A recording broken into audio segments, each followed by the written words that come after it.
wanted to ask you, and it's funny because we haven't really talked about it too much on the podcast before, but I know we brought it up with each other. Is just the tie of the whole vampire werewolf thing to porphyria. Once I looked back to try and work out how it had all started, so I think the vampire stories originated from a theory that was presented by a Canadian biochemist called David Dolphin, and this was in the 1980s, so not so long ago. What other patient challenges are you seeing with acute porphyrias right now? I think we don't understand the pathogenesis of attacks, so we don't really understand the pathogenesis of symptoms.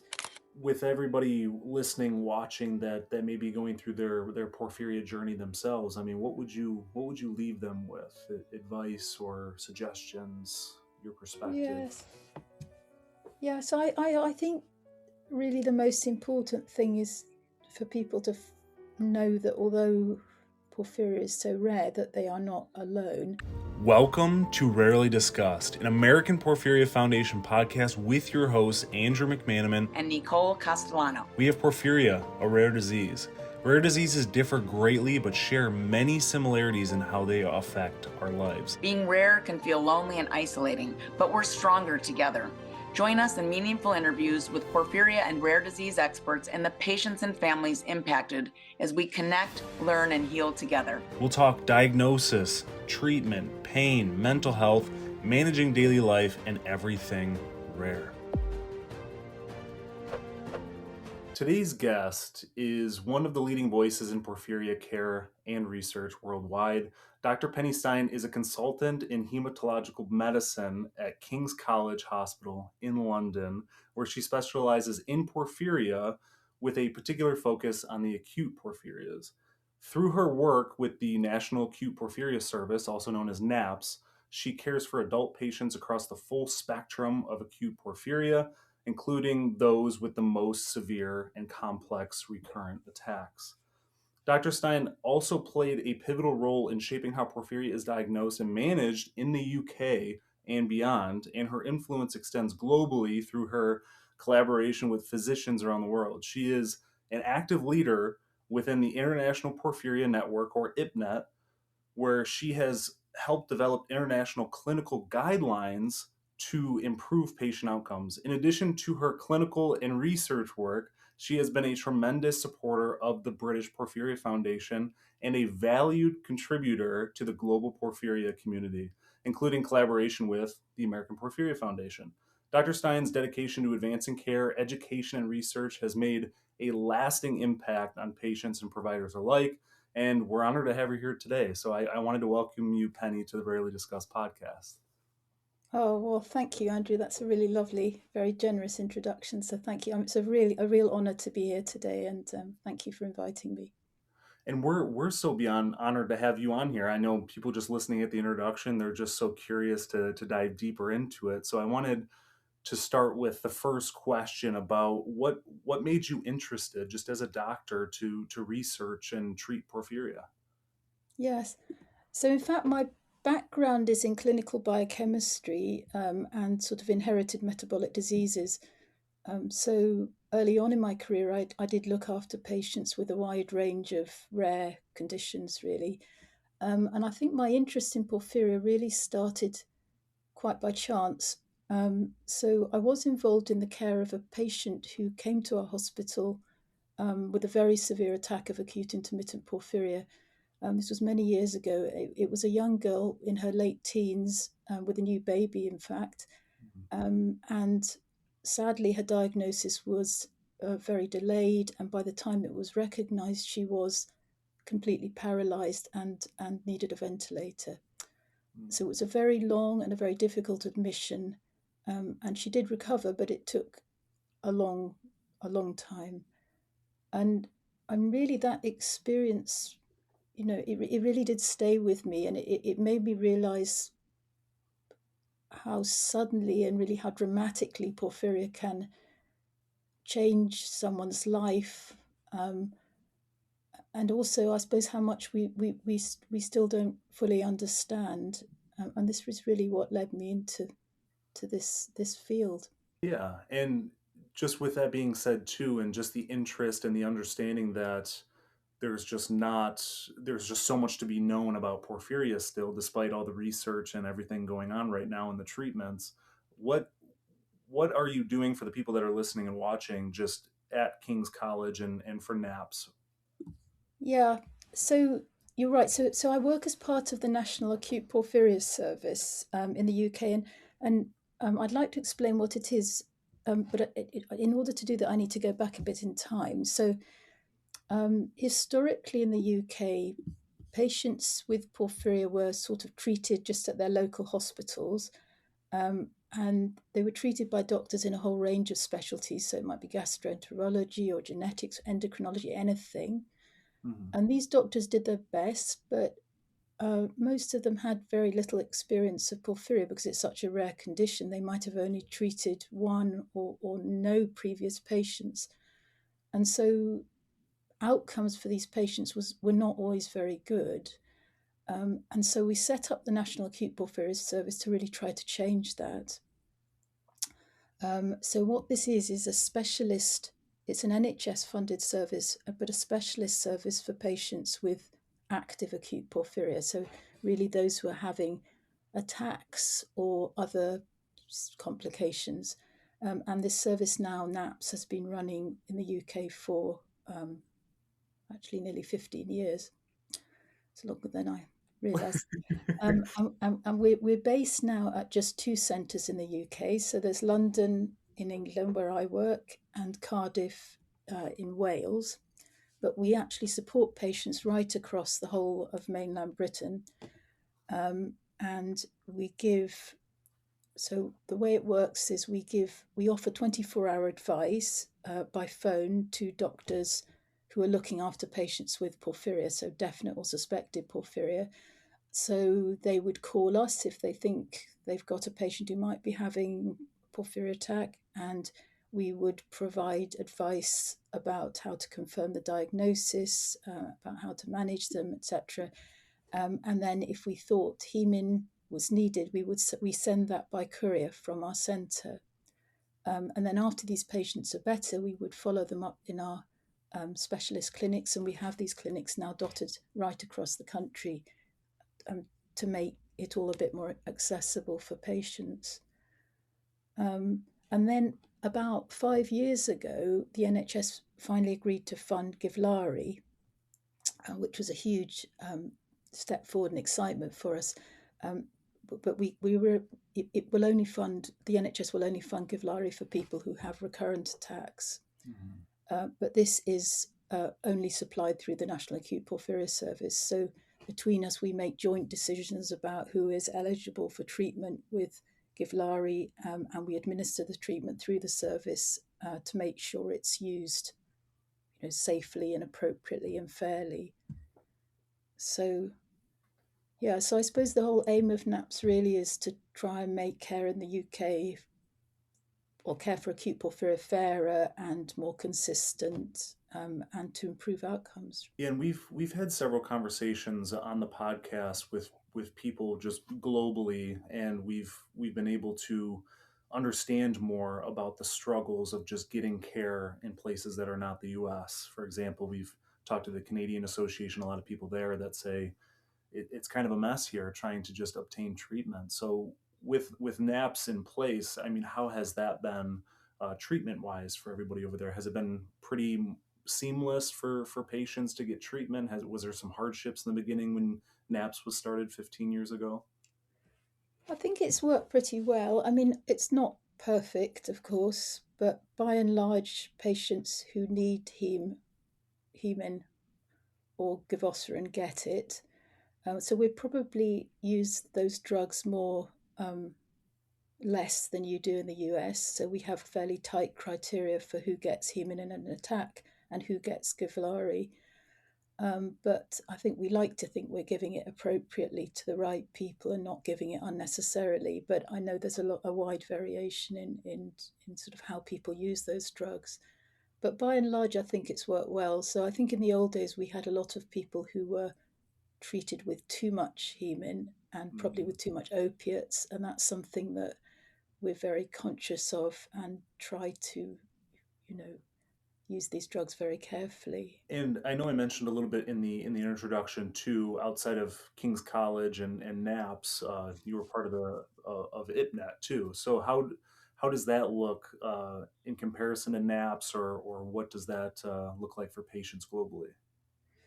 Yeah, so I mean, I've worked with IPNET for some years, but recently I've become part of a small group of porphyria specialists who try to support doctors, all around the world who don't have access to porphyria expertise. Um, and this has been very interesting work, very challenging, really. So it involves really advising on difficult cases in countries where they don't have access usually to diagnostic tests, and they usually don't have access to any treatments. And often in some of these countries, even medical resources generally are very scarce. So, it's much more of a challenge than we anticipated at the start. But we have been contacted from all over the world, Asia, North Africa, Middle East, South America, everywhere, I suppose. And each case is very different. I think it's probably not so dissimilar to the kind of what you're doing in the American Porphyria Foundation, in that these are all individual cases, and we try to do our best with them. Works are very challenging, and sometimes it's sad when we can't help, however hard we try. But it can also be rewarding. Sometimes we manage to do something useful, and that's very rewarding. But it does really highlight, the unequal access to care Hmm. globally, I think, which we sometimes forget about when we're in countries like the UK and the US, I guess. Yeah, and just in terms of that too, because it's very much sounds like a consulting role. How does that look in practice? I mean, is it similar to NAPS in a sense where you're just being this 24-hour resource for calls, or is it more, I know you were helping with hardships and diagnostics and things like that, but how does that look for you in practice? Yeah, so we're not really offering a 24-hour on-call service at all. So we actually there's a web form on that we're called the Porphyria Clinicians Help Group. So we're not unique to helping acute porphyria. We help doctors looking after patients with any form of porphyria. Often they don't know what kind of porphyria they've got. Mm. So it's called the Porphyria Clinicians Help Group, and there's actually a link on the homepage of the IPNET website, and that takes you to a web form. And we ask doctors just to submit a quick web form, and then we make contact with them, usually by email. Sometimes we'll set up a video call, or we might just try and deal with it with a series of emails or phone calls. It just varies from case to case, and I think we've had to be much more flexible than we thought we would at the beginning.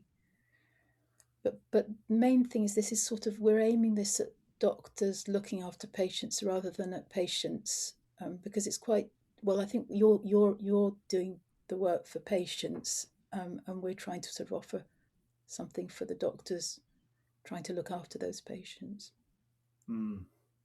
And obviously there's a lot of different roles that you play with porphyria, and I wanted to ask you just what keeps you going, and what is something that you enjoy doing in porphyria, because it's obvious that, I mean, podcast after podcast here, we've learned just how much of a struggle porphyria is to make progress with, although we're making progress day by day, and the rarity of it, it's very hard to get everybody on the same page. And you talked about flexibility and needing to have that. So what is something that you just enjoy most about it, clinically and researching too?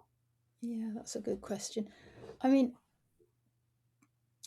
I I think what I really enjoy most is the patients. It's working with the patients, and I think that's the reason I do it. And for porphyria, because it's such a long-term condition, it means that often I look after patients for many, many years. I mean, I've had patients for 15, nearly 20 years. You get to know them very, very well, and sometimes their families as well, and sometimes their children have porphyria. Um, and it's a great privilege, really, to be part of these patients. I don't know, what do you call them, journeys, as patient journeys, really, isn't it? And to be able to support them. And I feel I'm very, very lucky to have a job that I've enjoyed doing for so many years. But yeah, it I, I wouldn't do it without the patient side. I wouldn't do research only. And I've always really, my focus has been on clinical work rather than academic research. And with that too, just with enjoying the patient aspect of it. And I know you mentioned earlier about the patient that you saw that just had such a severe case and went on a ventilator, but outside of that, has there been any either good or bad cases with patients that have just stood out to you over your career of working in porphyria? Yes. I mean, I think the ones that stay with me, of course, are those very, very severe attacks, which don't happen very often in the UK. We have, one every less than one a year, but over the course of my career in porphyria, we've had a number of patients with these very severe attacks that lead to paralysis and with a very long recovery. And I never forget any of those. And they're rare. We don't have well defined treatment pathways, but each of those cases, I think, teaches us something new, and I hope it helps us to improve care for the next patient. It certainly gives us experience. And in the same way, we've patients who've had other very difficult experiences are these are very memorable to me. Some patients who've had serious side effects from treatment or tremendous struggles with pain management, and sometimes patients who for whom there's a big emotional impact of living with porphyria. Um, I I think these are the experiences which really sort of shape how we care for patients going forwards. Really, so I suppose this is what clinical experience looks like, isn't it? Mm-hmm. and and it's clear that you've been a part of just the main push in creating not only awareness but creating a better treatment plan for porphyria in general. And something I just wanted to ask you as a patient myself is just how do you create that separation in, I guess you could almost say, work life balance in a sense, when Yeah, you're dealing with these patients that a lot of them may be just going down these paths of getting worse and worse. It's not like you're just, a family physician where you're doing checkups on people and everyone's good and well. It's one of those extreme sides of things where you're building these relationships with these people because you're seeing them years and years and years after years, and something bad happens. And just how do you create that separation without taking it too personally, I guess I should say. yeah. I mean, I don't think I'm very good at that work life. I think I probably do get to know my patients too well, and many of them most feel like friends, and it's not that I'm socializing with them, but I feel when things go wrong for them, I feel bad myself, and I think I'm not very good at dividing my work and home life, and I think I let my when things go wrong, I'm it affects me, um, not as much as it affects the patient, but it does affect me. And but I suppose it's what makes it, you get the highs and the lows, don't you? So it's what makes it all worthwhile in a way. I don't think I'd want to do a job that was just, sitting at a computer Hmm. doing an office job or something. I mean, I suppose I like the variation, but you're right. There are times where probably take things too personally, or and you worry that you haven't. I suppose we all do, doctors. We worry that we've guided people in the wrong direction or whatever, all sorts of things. Sometimes it's great when everything's works well, putting people on gavosterin and they have a fantastic outcome is very rewarding. But then sometimes things go wrong and they have side effects, and then as a doctor we feel guilty or worried, and it's difficult. Yeah. Hmm. Yeah, and I've been seeing just from the member advisory board on the Porphyria Foundation is just seeing all the clinical trials that a lot of those members are a part of, and seeing how it's made some of the cutaneous porphyria patients able to go out in the sun and with their particular treatment plan that they were on. And then there's other patients who have had this laundry list of side effects. But with treatment in mind, I wanted to ask you, just with your push for porphyria, is there any breakthroughs or cracks in treatment that have been kind of emerging that you're excited for? Yes, well, I think there has been real progress actually in the last, 5 or 10 years. Um, but in terms of treatment, I think the big one for acute porphyria has to be Givlari. And this has been a really, really huge step forwards for us, and really made our work a lot easier. So for many of the patients with recurrent attacks, this was, they had terrible lives before Givlari, and whatever we did, we struggled with them, and for most of those patients, Givlari has just been transformative, life changing. But there are still obviously questions with about Givlari that needs to be answered. So I think we're not. I don't want to be complacent about it. I mean, we still don't know about how effective it will be and how safe it is if we use it for long periods of time, i.e., over many years. And we don't really know how long it should be used for. So different clinicians in different countries have different ways of using Givlari, and so far we don't really know which is the best way. Mm.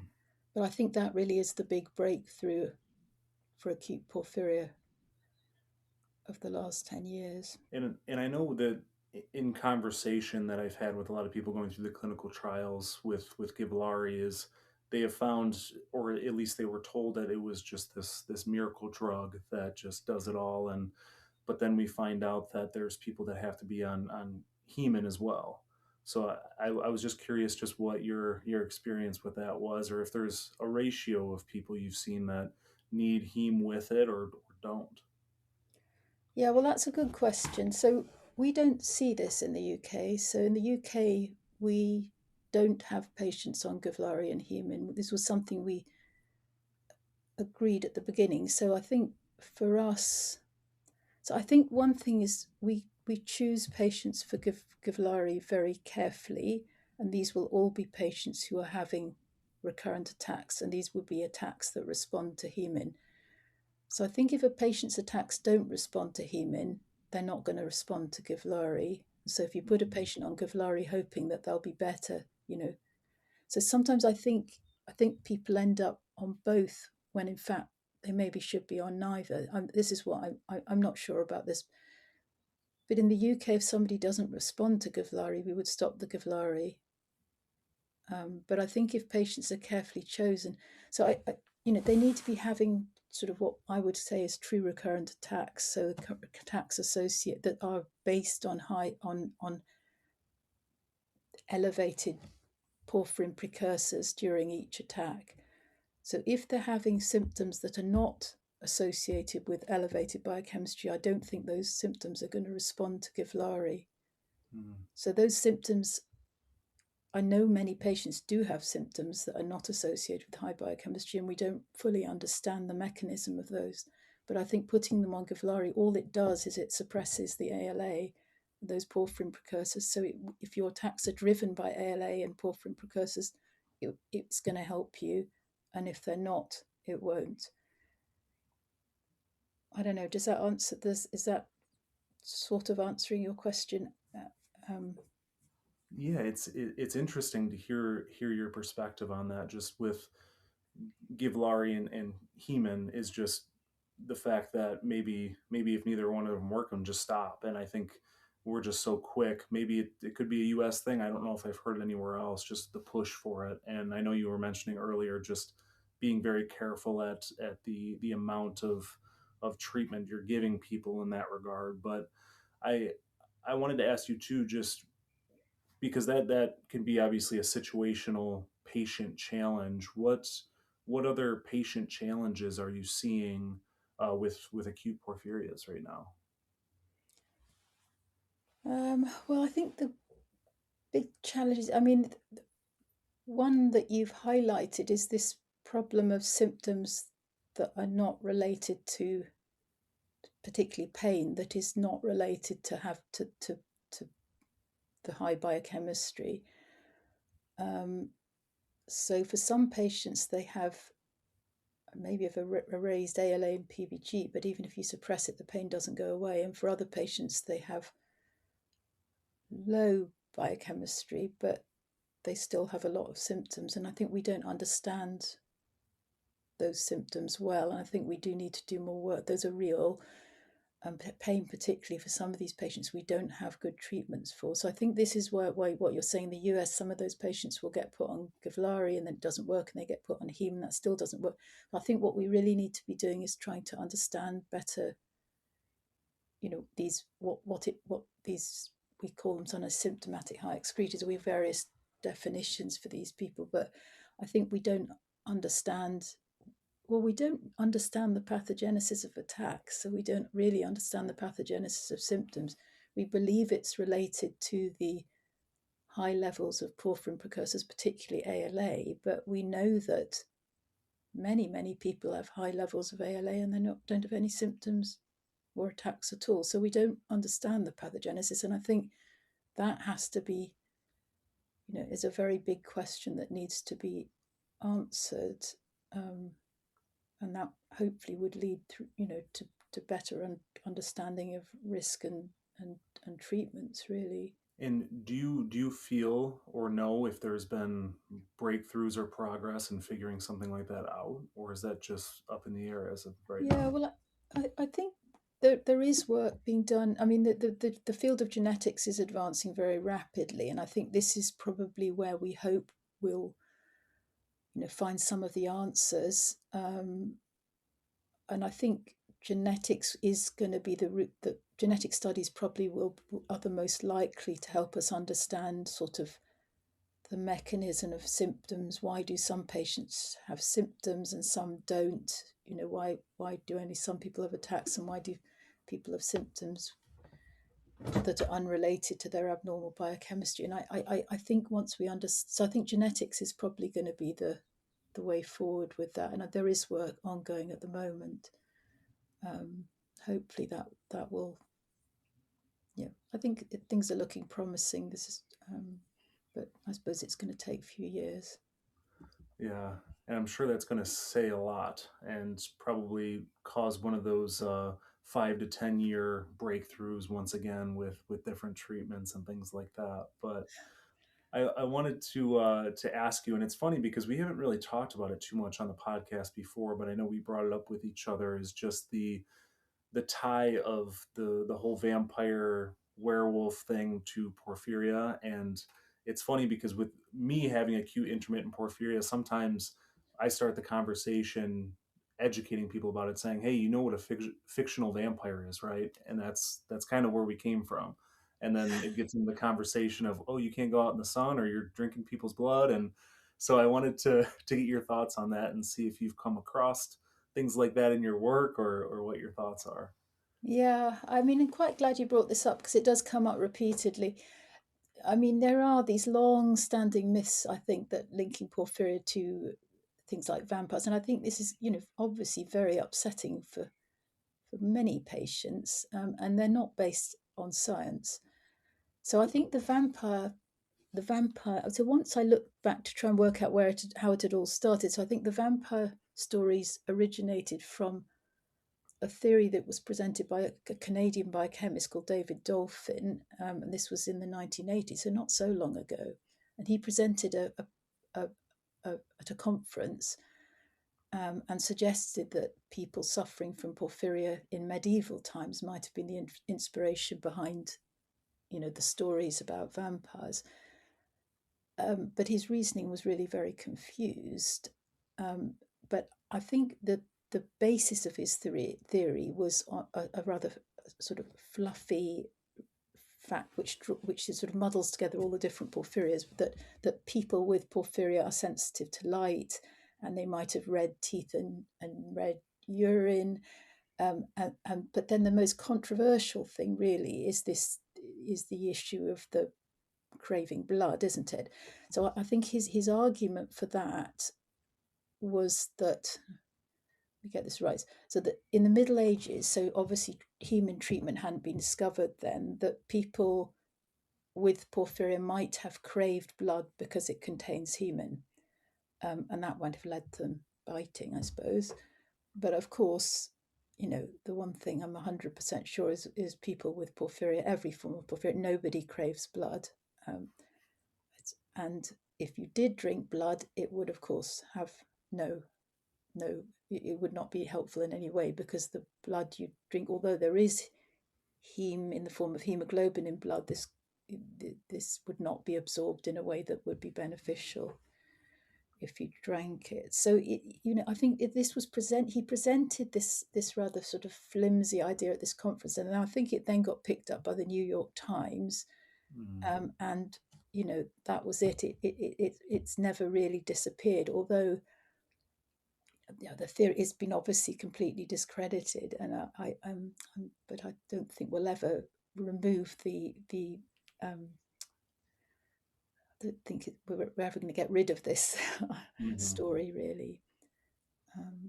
And I think this goes along with the King George III story too, which is that something that's well known in America, in the US, or They've talked about it briefly. I would say that more times than not, unless somebody did a little bit more digging on porphyria, they probably have no idea. So I guess that's a good segue to get into that aspect. So what's your thoughts and perspective on that?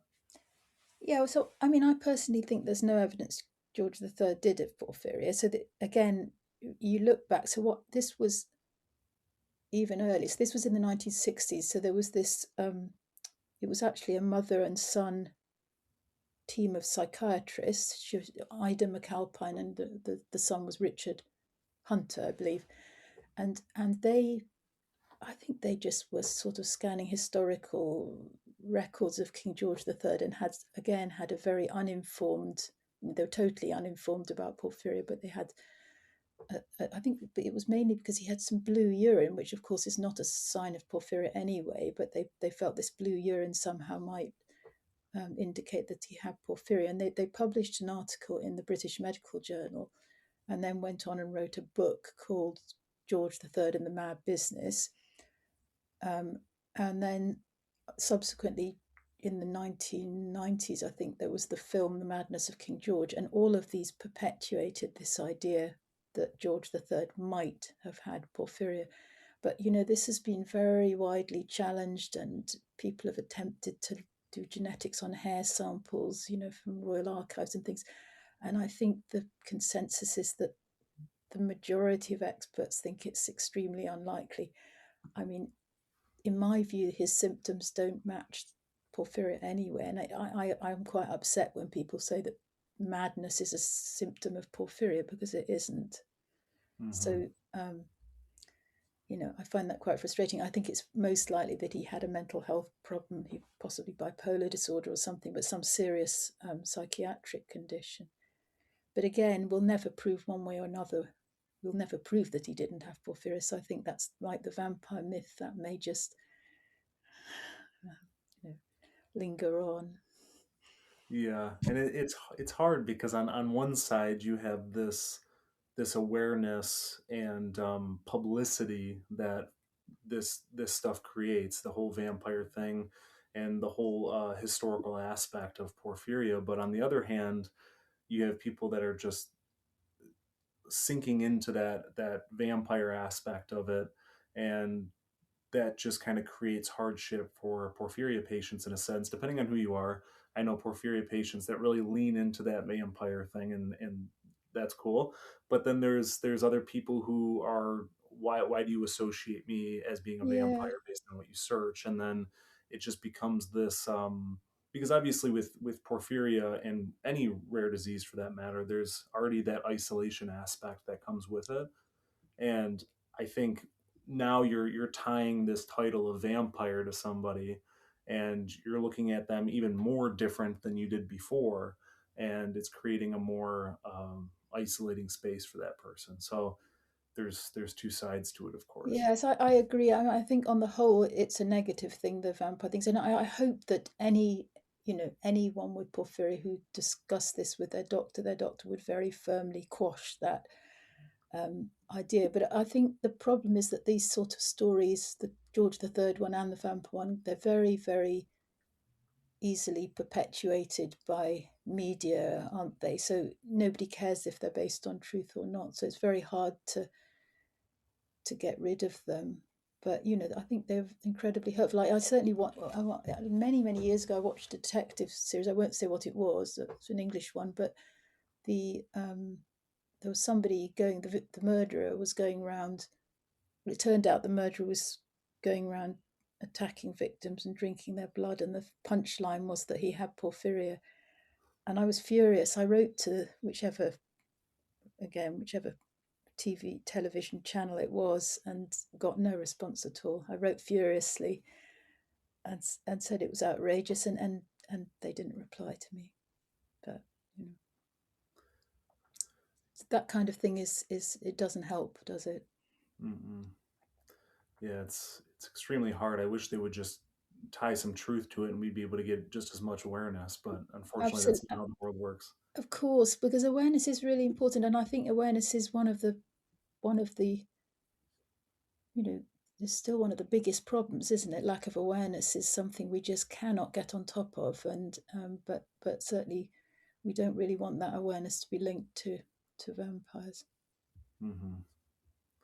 Well, I wanted to just ask you on a personal note, just when you're not working with porphyria and working with patients and breakthroughs and treatments and things like that, what does personal life look like? What are you doing for fun if you have time for that, or what does that look like for you? Yeah, well, what do I do? So I've got two grown-up children, but they've big now, and I've two nice fluffy cats who I've had to shut out to do this because I didn't think it was very professional to let them walk across the screen. But what do? I like gardening actually, and I have well, do you know what an allotment is? Do you have allotments in the US? Allotment, what is that? Okay, well, I think they might be unique to the UK. So it's like we can rent a plot of land, quite a small plot of land, so a bit like I don't know, what would it be? Enough to grow some vegetables on. And so you rent them very cheaply. They belong to the council, and it's they these big allotments divided into little plots. And so I have an allotment, and I grow, well, attempt to grow some vegetables on it. That's one of my. It was meant to be my retirement project, but I haven't retired yet, so maybe be a bit more successful when I retire. So. So how big are those lots of land typically? Yeah, well, I'm trying to think of them in meters. So it might be 2, 3, maybe 5 meters, about as big as a tennis court, maybe, that sort of thing. Okay. Yeah. Huh. So that you can have a double one or a half one or something. So just big enough maybe to put up a little shed and then dig it over. And but in this country it's kind of a constant battle with slugs and snails and pests Mhm. generally, and yeah, it's a different kind of challenge, but quite a nice way of winding down, I suppose.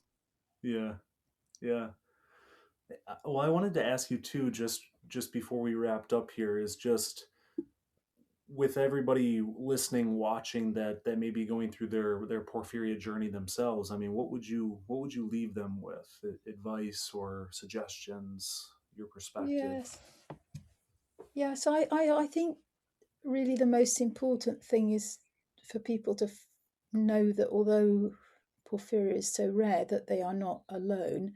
They may feel alone at some points in their life, but there are now a whole network of specialist services and patient organisations and support networks that are out there, um, wanting to support them. So really, wherever people are, there is support there. I think there's much more than there used to be now because of the internet. Certainly, when I started, patients would say to me, nobody knows what porphyria is, and but now I think people it is very helpful to try to connect, and I would like people to know that they are not alone. And also that I think there's a reason to be hopeful. So I think treatments have improved really enormously in the last 10 years, and research is moving forward all the time. And I think things will get better. I think that's a good thing to leave people with. I also wanted to ask you, just is there anything that maybe I didn't ask you that maybe you wanted to bring up and share with people? I don't think so. I think we've covered things. I think we've covered a lot of things, Andrew. So happy with that. Sounds good. Well, I just wanted to thank you for your time today. I know the scheduling is tight, and I'm glad we were able to make the time work. So I appreciate your time today, Penny. It's a great pleasure. Thank you. Thank you for taking the time out of your day to listen to our podcast. If you enjoyed this episode, please share it with friends, family, or anyone who could benefit. And please don't forget to subscribe and leave a review on your preferred platform. It helps us spread awareness, and we would be extremely grateful. You can also follow Rarely Discussed on Instagram, YouTube, as well as TikTok. If you're someone seeking diagnosis for porphyria, visit porphyriafoundation.org to receive a free doctor packet, forms for free DNA testing, and a list of doctors in your area. Stay tuned for more episodes of Rarely Discussed.